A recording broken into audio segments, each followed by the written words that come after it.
Bonjour, chers tous, chers amis, je viens t'encourager avec cette parole. Le ciel est ouvert sur ta vie.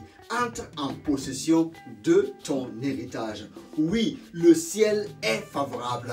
Je te partage l'histoire d'un homme que nous voyons dans la Bible. Il s'agit d'un chef de l'armée de Syrie. Il s'appelait Naaman. Cet homme-là, il réussissait dans tout ce qu'il faisait. Il engrangeait des victoires au fur et à mesure. Et il avait l'attention du roi. Il avait la considération du roi. Et la Bible nous dit qu'il y a eu même des fois où l'Éternel a délivré Syrie par sa main. Alors que cet homme ne connaissait pas l'Éternel. C'était vraiment une faveur de Dieu sur sa vie. Mais il y a quelque chose qui n'allait pas. Cet homme était lépreux. Mais d'un jour à l'autre, sa situation pouvait se dégrader. Il perdra son travail et sa santé va aller de mal en pis s'il ne trouve pas une solution. Il a été attentif parce que dans sa maison, il y avait une jeune fille qui était amenée captive d'Israël. Et cette jeune fille lui a dit, mon Seigneur, si tu veux être guéri, il faut que tu te rendes à Samarie et tu rencontres un homme, le prophète Élisée.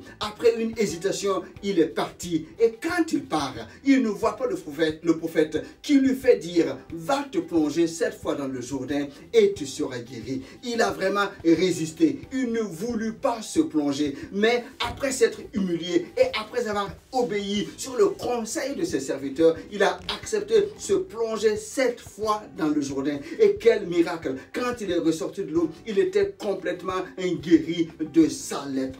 Donc je viens t'interpeller par cette pensée. Parce que malgré que le ciel est ouvert sur ta vie, tu as quelque chose à faire. Une action à mener, une écoute attentive de ton Dieu et une mise en pratique de ce qu'il va te dire. C'est dans cette obéissance que les écluses des cieux s'ouvriront sur ta vie et que tu vives le miracle que Dieu veut que tu vives. Ne t'éloigne pas de sa parole. Mets ton énergie à entendre sa voix et à obéir. C'est dans cette obéissance que tu déclencheras le miracle. Le ciel est ouvert sur ta vie, mais c'est à toi de jouer pour obtenir et entrer en possession de ton héritage. Excellente semaine, à très bientôt. Bye bye.